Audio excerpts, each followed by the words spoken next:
We're getting back into Mark chapter 5 again. If you remember the last time, we focused on the man who had been possessed by the devils.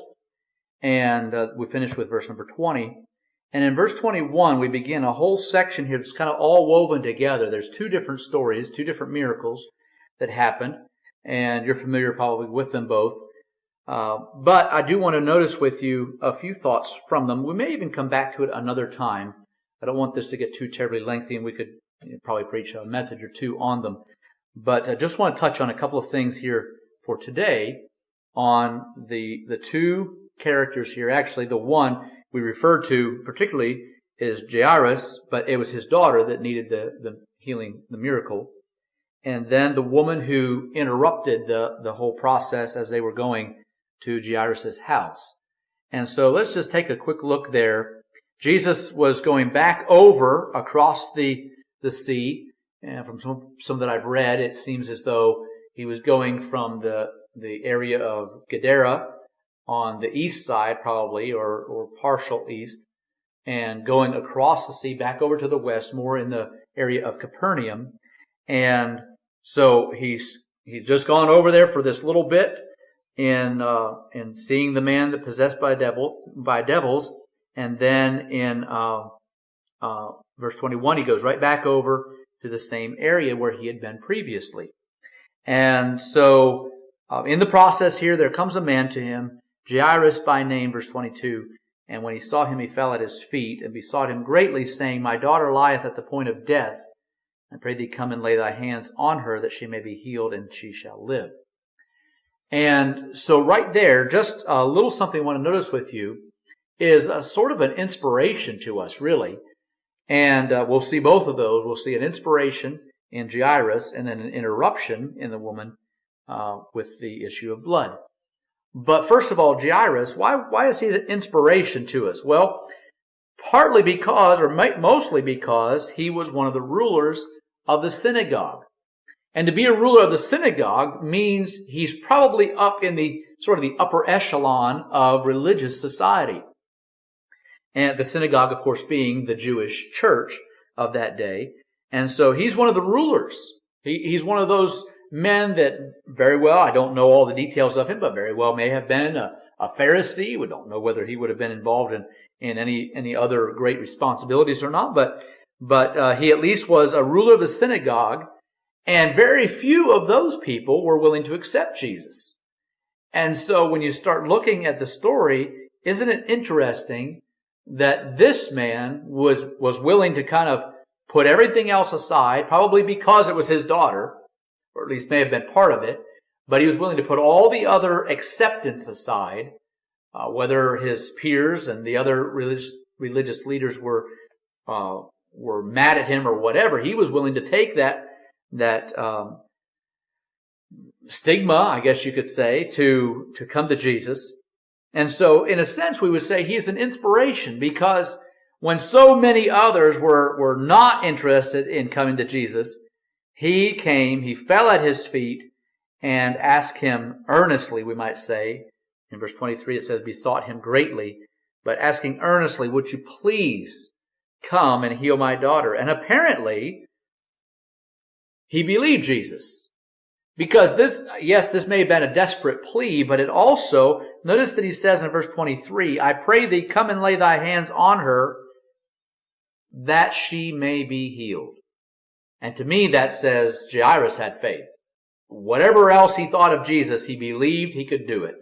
And of course we recognize that's the key to victory over and over again. And so anyway, he goes, gets Jesus to come with him. Verse 24, Jesus went along. And, of course, the people were all gathered around there as well.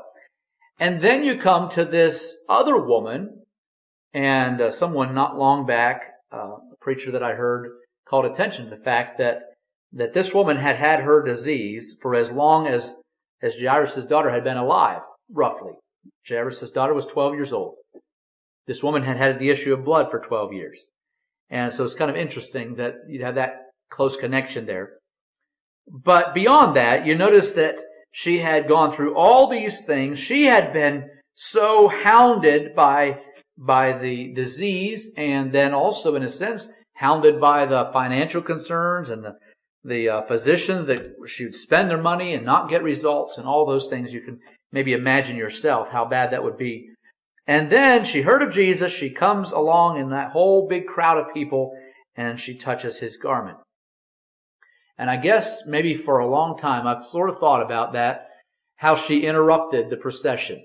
Now, obviously, if Jairus' daughter was dead, probably this little interruption, at least we don't read that it was very long. We can't say for sure maybe how long this whole process was going, but, what was it, maybe 10 minutes? 15 minutes? I don't think it was probably very long.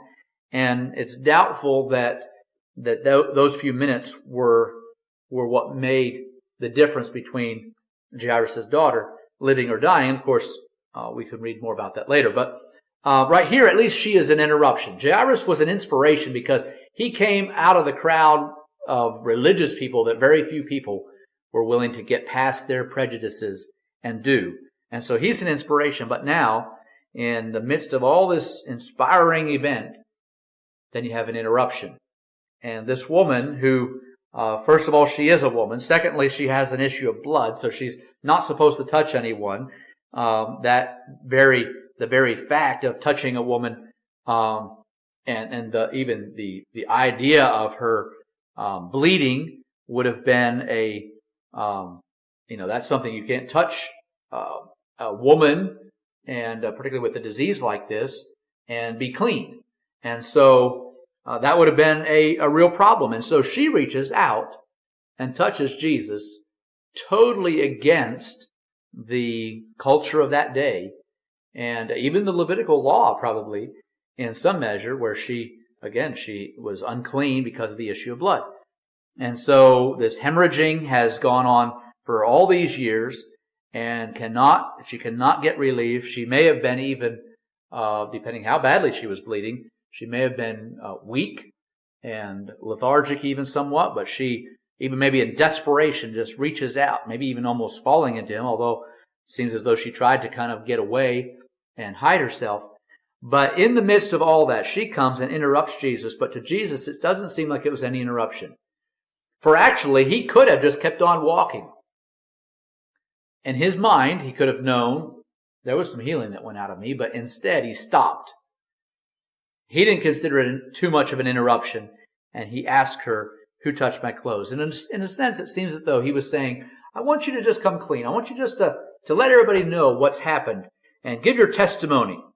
And so, of course, the disciples can't understand it. The woman is afraid, but she explains the situation, and Jesus says there, verse 34, "Daughter, thy faith hath made thee whole. Go in peace and be whole of thy plague."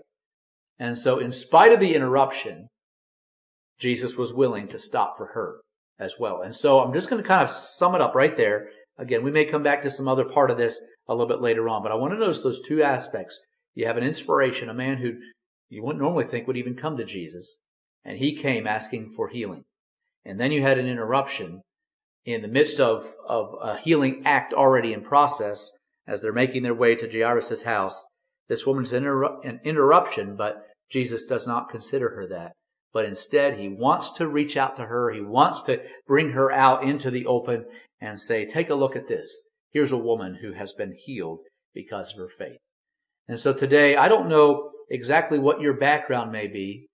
And maybe for some, maybe even that are watching today, you might actually have a story that's inspiring. And maybe somebody would say, I would never have thought that they would make the Christian that they've become. But you also may sometimes feel like you're an interruption.